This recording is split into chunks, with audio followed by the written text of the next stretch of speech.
আইন মন্ত্রণালয়ের মত ছাড়া ইশরাককে মেয়র ঘোষণায় অসন্তোষ উপদেষ্টার। ইরেশের মামলা হয়রানির উদ্দেশ্যে বলে মন্তব্য।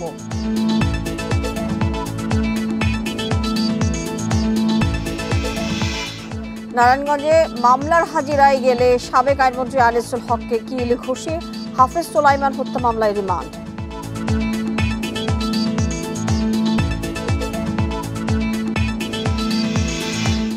একটি সুবিধাভোগী গোষ্ঠী নির্বাচনের সময় ক্ষেপণ করছে। কোনো মহামানবকে ক্ষমতায় রাখতে আন্দোলন হয়নি, মন্তব্য খসরুর।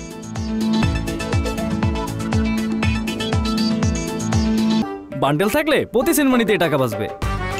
বিকাশ সেনমানি বান্ডেল কিনে জিতুন প্রতি লেনদেনে।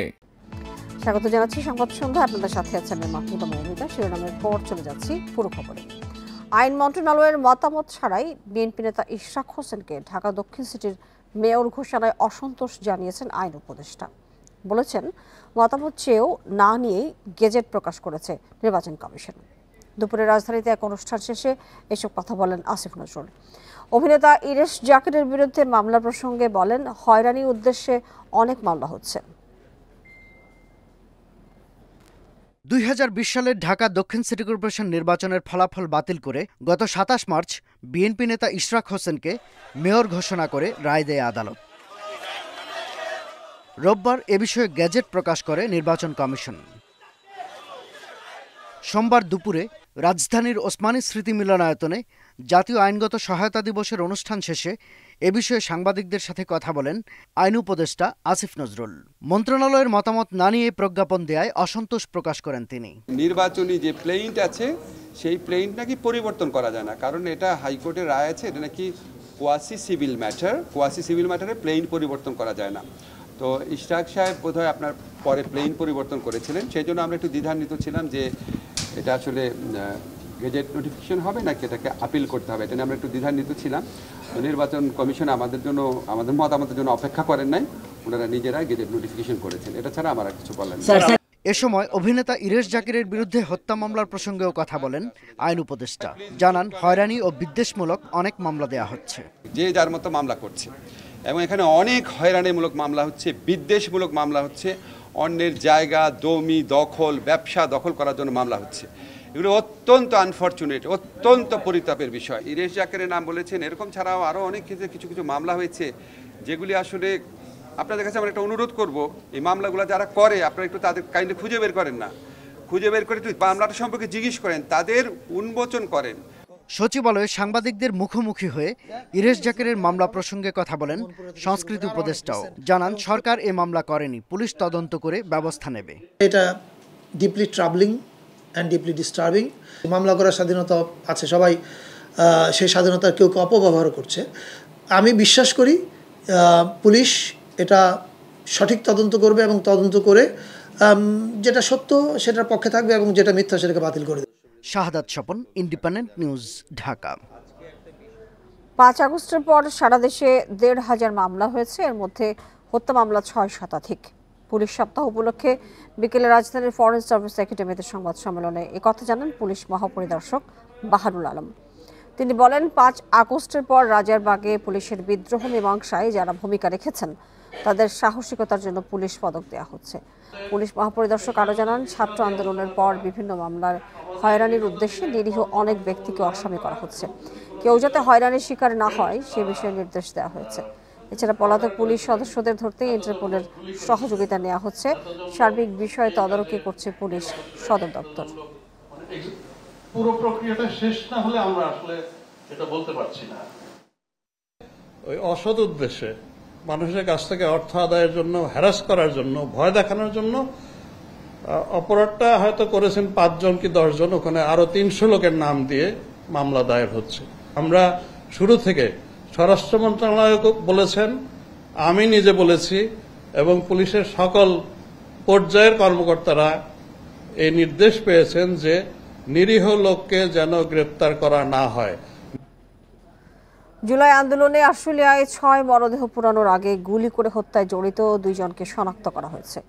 এই সংক্রান্ত নতুন একটি ভিডিও ক্লিপে এই প্রমাণ পাওয়া গেছে বলে সকালে এক ব্রিফিংয়ে জানান প্রসিকিউটর মিজানুল ইসলাম। এর আগে মামলার শুনানিতে প্রসিকিউশন আদালতকে জানায় মরদেহ পোড়ানোর ঘটনায় নতুন এই ভিডিও ক্লিপ যাচাই বাছাইয়ের জন্য সময় প্রয়োজন। তাই তদন্ত প্রতিবেদন দাখিলে আরও 1 মাস সময় বাড়িয়ে 25 মে নতুন দিন ঠিক করেছে আদালত। এই মামলায় গ্রেপ্তার 6 পুলিশ কর্মকর্তাকে আজ ট্রাইব্যুনালে হাজির করা হয়। এছাড়া মানবতা বিরোধী অপরাধের অন্য 3 মামলায় হাজির করা হয় সাবেক আইজিপি চৌধুরী আব্দুল আল মামুন, সাবেক সেনা কর্মকর্তা মেজর জেনারেল জিয়াউল আহসান সহ 13 জনকে। প্রসিকিউশন জানায় মরদেহ পোড়ানোর মামলার তদন্ত প্রতিবেদন প্রায় শেষ পর্যায়ে, তবে দাখিল করতে আরও কিছুদিন সময় লাগবে।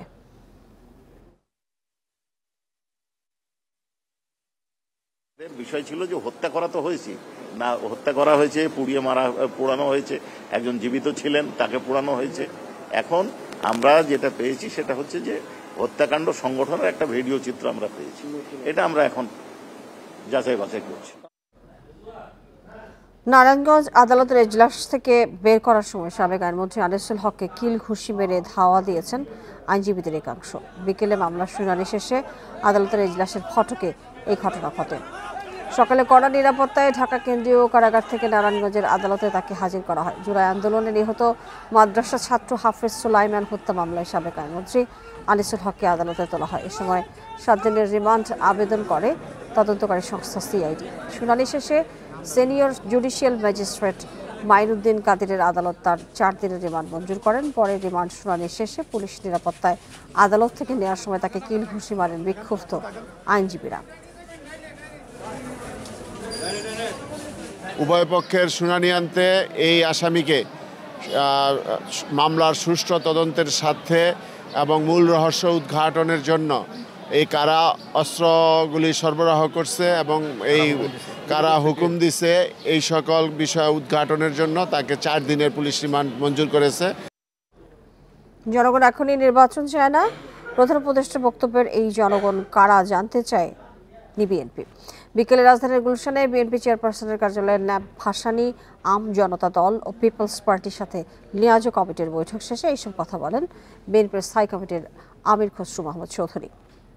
তিনি বলেন, ইতিমধ্যে প্রায় 50টি দল ডিসেম্বরের মধ্যে নির্বাচন চায়। আমির খসরু বলেন, একটি সুবিধাভোগী গোষ্ঠী নির্বাচনের সময় ক্ষেপণ করে গণতন্ত্রের বিরুদ্ধাচরণ করছে। কোনো মহামানব গণতন্ত্রের সমাধান দেবে, জনগণ তা মেনে নেবে না। কোনো মহামানবকে ক্ষমতায় রাখতে জনগণ আন্দোলন করেনি বলেও মন্তব্য করেন তিনি। আগামী মাসের মধ্যে নির্বাচনের ঘোষণা চাচ্ছে ন্যাপের সভাপতি। এদিকে যেসব উপদেষ্টা আওয়ামী লীগ নিষিদ্ধ করতে চায় এবং যারা চায় না তাদের নাম পরিচয় স্পষ্ট করার দাবি জানিয়েছেন আম জনতা দলের মহাসচিব।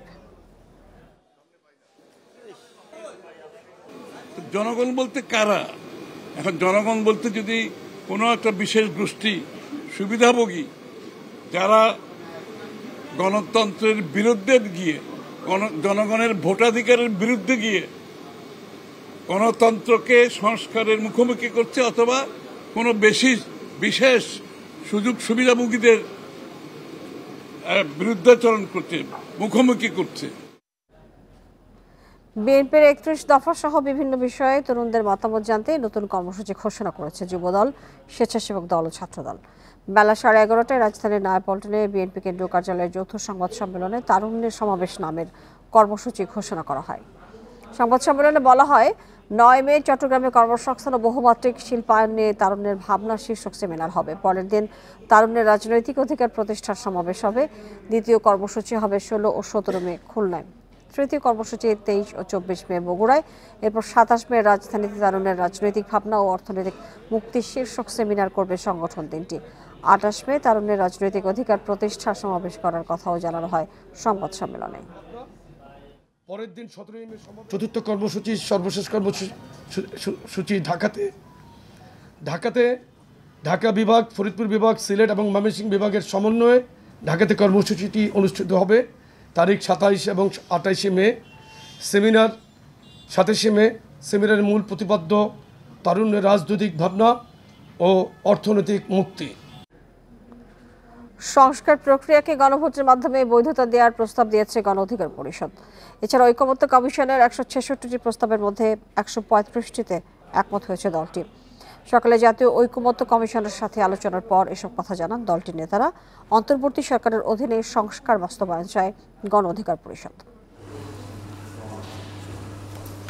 সোমবার সকাল 10টায় সংসদ ভবনের এলডি হলে জাতীয় ঐক্যমত্য কমিশনের সাথে বৈঠকে বসে গণ অধিকার পরিষদ। দলটির 9 সদস্যের প্রতিনিধি দলের নেতৃত্ব দেন নুরুল হক নূর। চলমান সংস্কার প্রক্রিয়ায় ব্যক্তি, দল ও গোষ্ঠীর চেয়ে দেশকে বেশি গুরুত্ব দেওয়ার আহ্বান জানান নুরুল হক নুরু। জাতীয় সাংবিধানিক কাউন্সিল করার পক্ষে মত তার।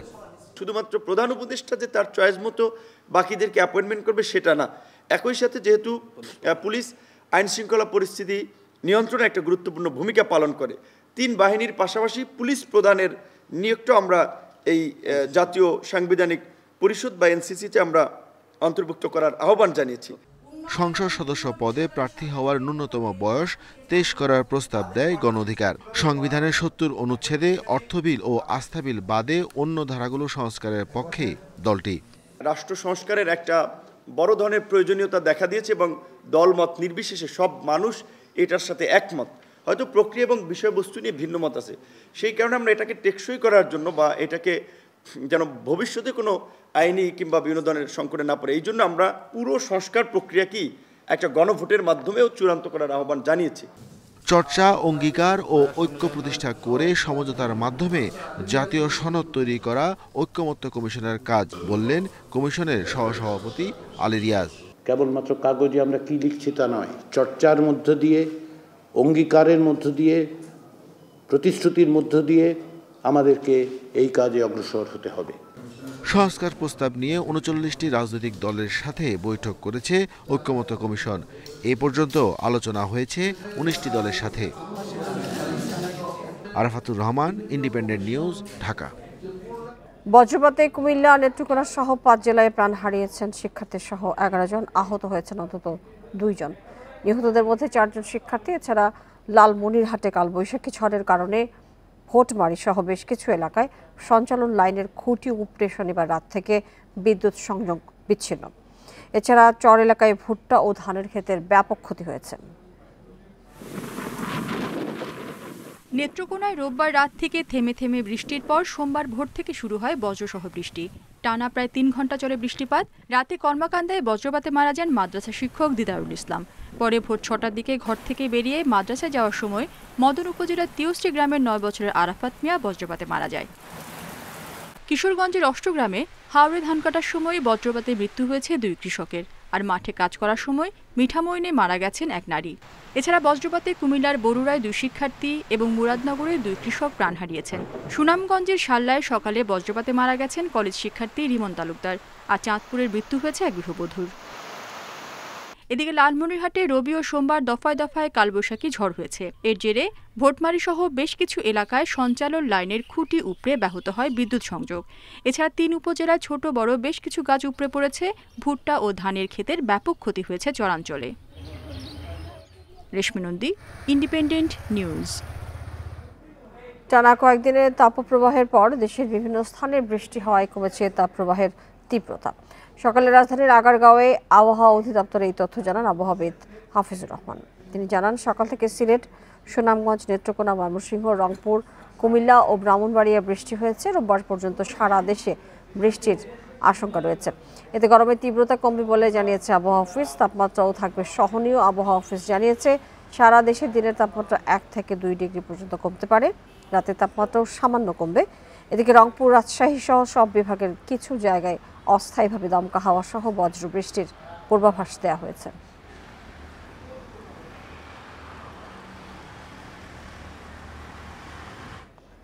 গাজীপুরে রান্নার সময় গ্যাস সিলিন্ডার বিস্ফোরণে দগ্ধ সীমা মারা গেছেন। সকালে রাজধানীর জাতীয় বার্ন ইনস্টিটিউটে মৃত্যু হয় তার। এখনও চিকিৎসাধীন আরও 4 জন। এর মধ্যে গৃহবধূ তাসলিমার শরীরের 95% ও 10 বছরের শিশু তানজিলার 90% দগ্ধ হয়েছে। তাদের অবস্থা আশঙ্কাজনক বলে জানিয়েছেন চিকিৎসকেরা। রাজধানীর জাতীয় বার্ন ও প্লাস্টিক সার্জারি ইনস্টিটিউটে স্বজনহারাদের শোক ও বিলাপ। গাজীপুরের বাসন থানার মোগলখাল এলাকায় রোববার সন্ধ্যায় রান্না করার সময় হঠাৎ গ্যাস লিকেজ থেকে ঘটে বিস্ফোরণ। মুহূর্তেই আগুন ছড়িয়ে পড়ে, পুড়ে যায় শিশুসহ 5 জনের শরীর। সিলিন্ডারটা বাস্ট হওয়ার পরে এরা চিলে পড়ে গেছে, আগুনের একটা ইয়ে হয়েছে, ওই টাইমটাই ধরছে আর কি এরা। জানানো হয়েছে। আশেপাশে যারা ছিল তারা বাঁচাইতে গেছে বা দৌড়াদৌড়ি করছে, ওই সময়ে এভাবে তারা আহত হয়েছে। দগ্ধদের প্রথমে স্থানীয় হাসপাতালে নেওয়া হয়, পরে রাত 10:30টার দিকে নেওয়া হয় ঢাকার বার্ন ইনস্টিটিউটে। এর মধ্যে 90% দগ্ধ সীমার মৃত্যু হয় সোমবার সকালে। 5 জন রোগীকে আমরা রিসিভ করি, এর মধ্যে 2 জনের 95%, একজনের 90%, আর বাচ্চা যে শিশুটি যে আছে তার হচ্ছে 28%। সকলকেই আমরা এসডিইউতে শিফট করেছি। তো সবার শ্বাসনালী পুড়ে যাওয়ার কারণে আশঙ্কাজনক অবস্থায় ছিল। দগ্ধদের মধ্যে 2 শিশু, 10 বছরের তানজিলা ও 1.5 বছরের আয়ান। তাদের অবস্থাও আশঙ্কাজনক। এই বাচ্চাটার ক্ষেত্রে 28%। ওর জন্য এটা একটা বিরাট বার্ডেন, কারণ ওর তো বডি সারফেস এরিয়া কম। ওর যে পরিমাণ লস হবে সেটা কাভার করাটা ওর জন্য টাফ হয়ে যাবে। আমরা আমাদের মতো করে চেষ্টা করছি। গ্যাস বা সিলিন্ডারের লিকেজ থেকে বিস্ফোরণে দগ্ধদের ক্ষেত্রে সুস্থতার সম্ভাবনা কম থাকে, তাই এ ধরনের দুর্ঘটনা এড়াতে সতর্ক থাকার পরামর্শ চিকিৎসকদের। জনসচেতনতার যে জায়গাটা আছে, যারা ইউজার তার যে এন্ড সেটা যেমন গুরুত্বপূর্ণ, তার সাথে এই সমস্ত জিনিস ব্যবহার করবার জন্য যাদের সেফটি দেওয়ার কথা তাদের বিষয়টাও কিন্তু অত্যন্ত গুরুত্বপূর্ণ। আমার মনে হয় এই দুইটা জায়গা যদি আমরা ফোকাস করি, এমন মৃত্যু এবং এমন কষ্টদায়ক জীবনযাপন করার হাত থেকে আমরা কিন্তু বহু মানুষকে বাঁচাতে পারি। এদিকে শিশু আয়ানের শরীরের 28%ই পুড়ে গেছে। বাচ্চাদের ক্ষেত্রে 10%-এর বেশি দগ্ধ হলেই দেখা দেয় নানা জটিলতা। Buddhadeb Kundu, independent news, Dhaka. মধ্যরাত থেকে শুরু হচ্ছে পবিত্র হজের ফ্লাইট। প্রথম দিনে সৌদি আরবের উদ্দেশ্যে ঢাকা ছাড়বেন 419 জন হজযাত্রী। রাজধানীর আশকোনায় হজ ক্যাম্পের সবশেষ পরিস্থিতি জানাতে যোগ দিচ্ছে সহকর্মী আদিলুর রহমান। আদিলুর, ধর্ম উপদেষ্টা তো আজকে এই হজ ফ্লাইট উদ্বোধন করবেন, সেটি কটা নাগাদ করবেন এবং 419 জন হজযাত্রী আজকে যাচ্ছেন মধ্যরাতে। সার্বিকভাবে জানতে চাচ্ছি, অনেক ধরনের অব্যবস্থাপনার কথা আমরা সবসময় শুনি, এইবারের আসলে প্রস্তুতি কেমন সব মিলে? দেখুন, ইসলামের যে 5টি স্তম্ভ তার মধ্যে অন্যতম আসলে হজ, এবং এই ফরজ যে ইবাদতটি পালনের জন্য প্রত্যেক বছর আসলে বিভিন্ন দেশ থেকে সৌদি আরবে সমবেত হন লাখ লাখ মুসল্লি। তারই অংশ হিসেবে বাংলাদেশ থেকেও প্রায় লক্ষাধিক মুসল্লি প্রত্যেক বছর হজের উদ্দেশ্যে বাংলাদেশ ছাড়েন। তো এবছর 87,100 জন হজযাত্রী এবছর বাংলাদেশ থেকে হজের জন্য তাদের কোটা নির্ধারণ করা হয়েছে। অর্থাৎ বলা যায় যে এই 87,100 জনের যাবার আসলে নিশ্চিত হয়েছে। তবে এর মধ্যে যদি অসুস্থতা জনিত কারণ বা অন্য কোনো কারণে যদি আসলে কেউ বাদ না যায়, তাহলে ধর্ম মন্ত্রণালয় এবং এজেন্সিদের সংগঠন হাত তারা ধারণা করছে যে 87,100 জন এবার যাবে। এবং আজকে থেকে মূলত হজের ফ্লাইটটি শুরু হচ্ছে। আজকে মধ্যরাত 2:15 প্রথম সৌদি এয়ারলাইন্সের ফ্লাইট, সেই ফ্লাইটে হজযাত্রীরা যাবেন। এরপরে রাত 3টার সময় বিমান বাংলাদেশের একটি ফ্লাইট রয়েছে। এই আজকে যে প্রথম দিন হজ ফ্লাইট শুরু হচ্ছে, প্রথম দিন হজ ফ্লাইট 10 ফ্লাইট থেকে সৌদি আরবে যাবেন। অন্যান্য বছর আসলে যে ধরনের অনিয়ম বা অব্যবস্থাপনা হয়ে দেখা যায়, বিশেষ করে এই হজ ফ্লাইট শুরুর আগে ভিসার একটি জটিলতা থাকে এবং হজের এজেন্সি তারা দেখা যায় যে বাড়ি ভাড়া করতে আসলে অনেক সময় নেন, গাড়ি ভাড়া করতে সময় লাগে। সেই ধরনের জটিলতা এবছর আমরা আসলে লক্ষ্য করতে পারছি না। হজ ফ্লাইট এখনো শুরু হয়নি, মধ্যরাত থেকে শুরু হবে। এরই মধ্যে 74% হজযাত্রীর ভিসা এরই মধ্যে হয়ে গেছে এবং যে 87,100 জনের কথা আমি আপনাকে বলছি, তাদের প্রত্যেকটা বাড়ি ভাড়া সম্পন্ন হয়েছে বলে ধর্ম মন্ত্রণালয় এবং সংগঠন হাত থেকে কিন্তু আসলে আমাদেরকে বলা হয়েছে। আপনি যেটি আসলে জানতে চাচ্ছিলেন যে আর কিছুক্ষণের মধ্যে হয়তো এই ফ্লাইটের যে আনুষ্ঠানিক যে কার্যক্রমটি, সেই কার্যক্রমটি উদ্বোধন করা হবে। এরই মধ্যে আমরা দেখতে পাচ্ছি যে ধর্ম মন্ত্রণালয়ের উপদেষ্টা এবং বেসরকারি বিমান ও পর্যটন মন্ত্রণালয়ের উপদেষ্টা এখানে এসেছেন। বাংলাদেশে নিযুক্ত সৌদি আরবের রাষ্ট্রদূত যিনি আছেন তিনি আছেন এবং হজযাত্রীরা এখানে রয়েছেন। কিছুক্ষণের মধ্যে অথবা এই আজকে বছরের যে কার্যক্রমটি, সেই কার্যক্রমটি উদ্বোধন করা হবে। সব মিলিয়ে আসলে যেটি বলা যায় যে শুরুর সময়কার যে প্রস্তুতি, সেই প্রস্তুতিটি সম্পন্ন হয়েছে এবং এবছরে ঢাকা থেকে যেসব হজযাত্রী যাচ্ছেন তাদের বাংলাদেশ অংশের ইমিগ্রেশন আশকোনা এবং সৌদি আরব অংশের ইমিগ্রেশন